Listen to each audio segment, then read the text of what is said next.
Жогоруда жана интернетке жарыяланган 203 маршрутканын айдоочусу жөнүндө келдик. Азыр ошол линиянын жетекчилигине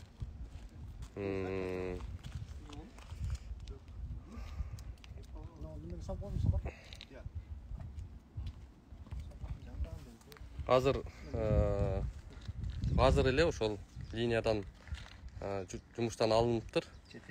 Жумуштан четтетилип, кандай дагы чараларды көргөнүн атасыздар белки? Сиз саламатсызбы? Мен Улукбек, атым журналистмин. Чеке көз карандысыз журналистпиз. Көз карандысыз? Ооба. Аты жөнүңүз кандай беке? Алим Белеков, бригадир болом.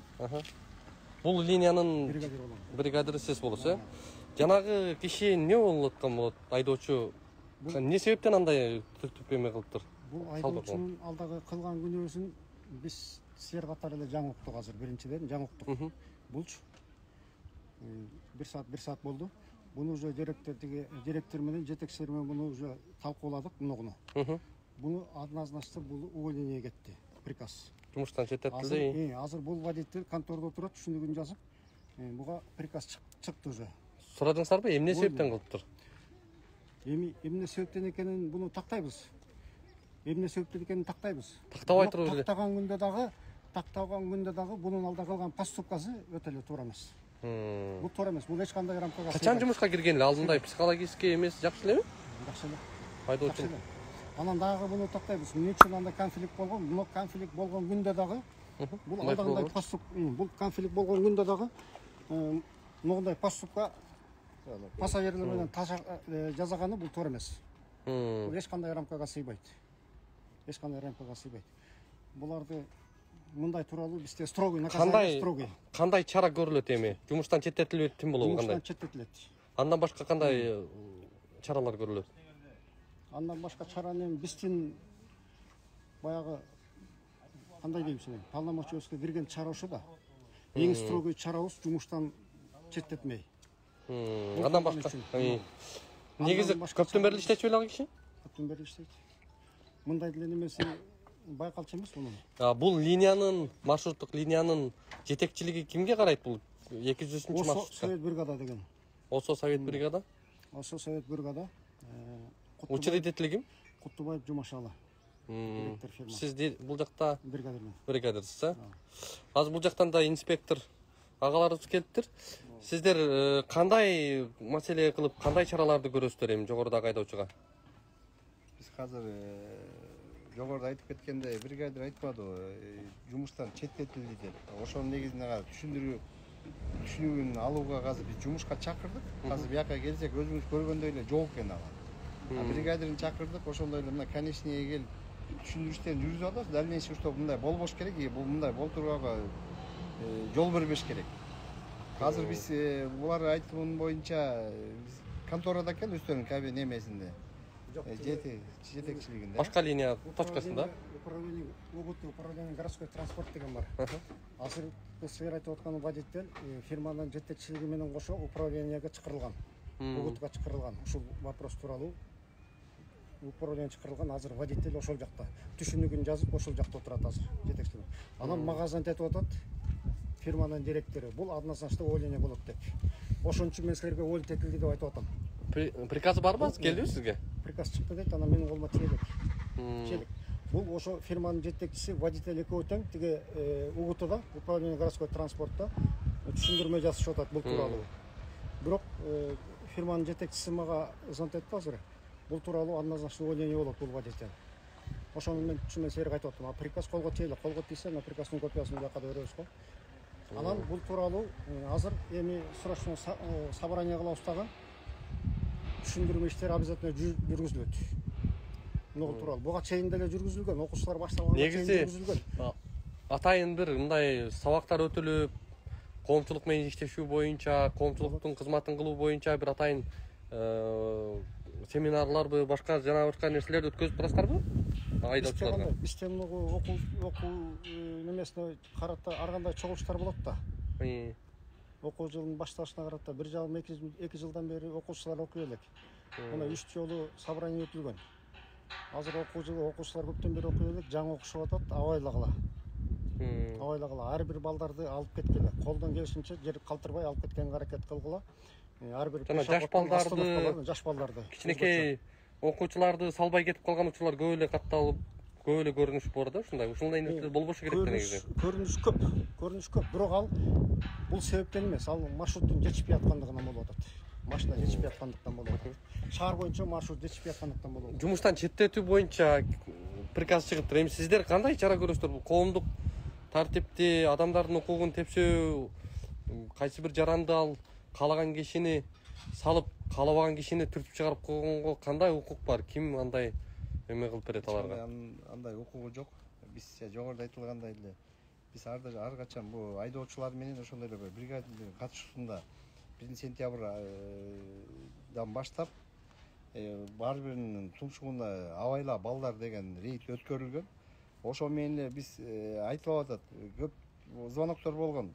Школго балдарды албай кетип атат, ошондой эле остановка эл таштап кетип атат. Ошондой эле чын-чынына келгенде берден маршрутканын жетишсиздигинен ошондой факты бир-экөө болгон. Эмне бул маршрутта эмес, башка маршруттарда. Негизи бул 203 маршруткада мындан башка ушундай коомдук тартипти бузуу болгонбу? Эми жакын арада эмес, кээде болуп атат. Жашаганда болбойт, кээде болуп атат. Анткени мынча машина болгондон кийин, 50 машина болгондон кийин ар кандай себеп болуп калат экенде. Биринде клиент күнөөлүү болуп калат, биринде водитель күнөөлүү болуп калат.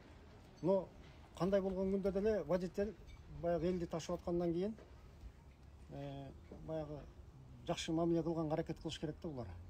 Биздин милдет ошо да. Ооба да. Элди ташып аткандан кийин жакшы мамиле кылганга аракет кылгыла. Канча маршруттук линия бар 203тө? 50ге жакын.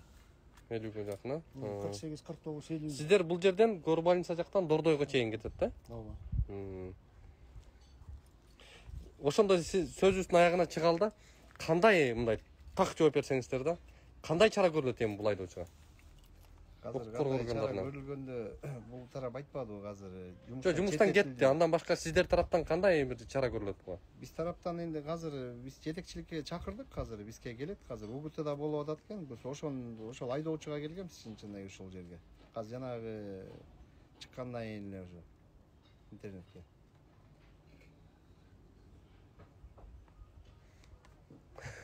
Ошондо как коргоо органдарынын өкүлү катары не кыласыздар аны эми? Муну айтылып атпайбы, четтетилди деп линиядан алынат. Ошо менен чектелеби? Ошо менен чектелет, түшүндүрүү иштери жүргүзүлөт. Энди азыр буну деген айып саласыздарбы кандай? Жок дегенде. Биз энди азыр айыпты жетекчилигине салабыз. Жетекчине. Кызматкергечи. Канча айып салынат жетекчилигине? 10 000 сом каралган. Ошо 10 000 сомго протокол түзүп беребиз. Азыр түзөсүздөрбү, кандай? Түзөбүз, чакырылбады бригада. Биздин өзүбүздүн полномочия укугубуз жеткен ушо да. Эң чоң баягы наказание укугубуз жеткени биз водительдерге строгий выговорду беребиз. Строгий выговор беребиз. Анан ашып чатак кылса увольтетебиз. Андан кийин биз баягы штраф жаза тургандай бизде полномочия жок. Анан укук коргоо органдары 10 000 сомду сиздердин компанияга салат турбайбы? Аны булардын полномочиясы. Сиздер тиги жумушчуну жумуштан четтетип гана тим болот экенсиздер да. Кийин ошол айдоочу башка линияга может чыгып иштеп калышына ким көзөмөлдөйт аны? Азыр башка маршруттук линияларга чыгып алса эмне кыласыздар? Биз ага чыгар чыкпасын пока биз билбейбиз, ал чыгар чыкпасын. Аны деген фирма жетекчилерине барып туруп өздөрү келишим түзүп ошону контролдоого алабыз. Себеп дегенде бул лицензиядан ажырайт азыр. Ким лицензиясынан ажырайт? Жана бала увольтетилгенден кийин бул 203төн именно ушул маршруттан алган да лицензиясын. Ооба. Энди кайтадан башка маршрутка кириш үчүн тиешелүү документтер топтойт да. Тиешелүү органдар бар иштеп атат ушуну. Эми кандай деп айтасыз айдоочуларга? Айдоочуларга эмне деп айтабыз? Айдоочуларга элдер коляска менен да эми көчөгө чыга албай калабы? Кандай болот? Энди берден деген момдой болуп атат да. Айдоочуларга кандай буга чейин түшүндүрүү иштери жүргүзүп келген, дагы деле жүргүзүлүп атат.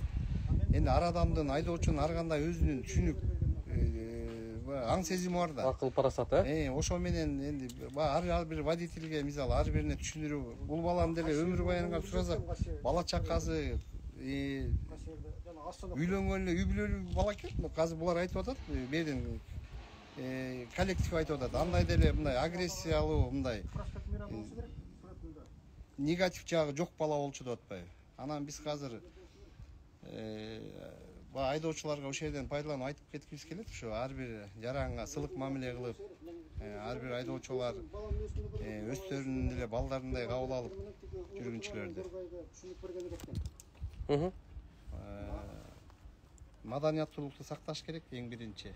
Айдоочулук маданияттуу сактап эле бири-бирин сыйлоо менен мамиле кылыш керек го деп ойлойм.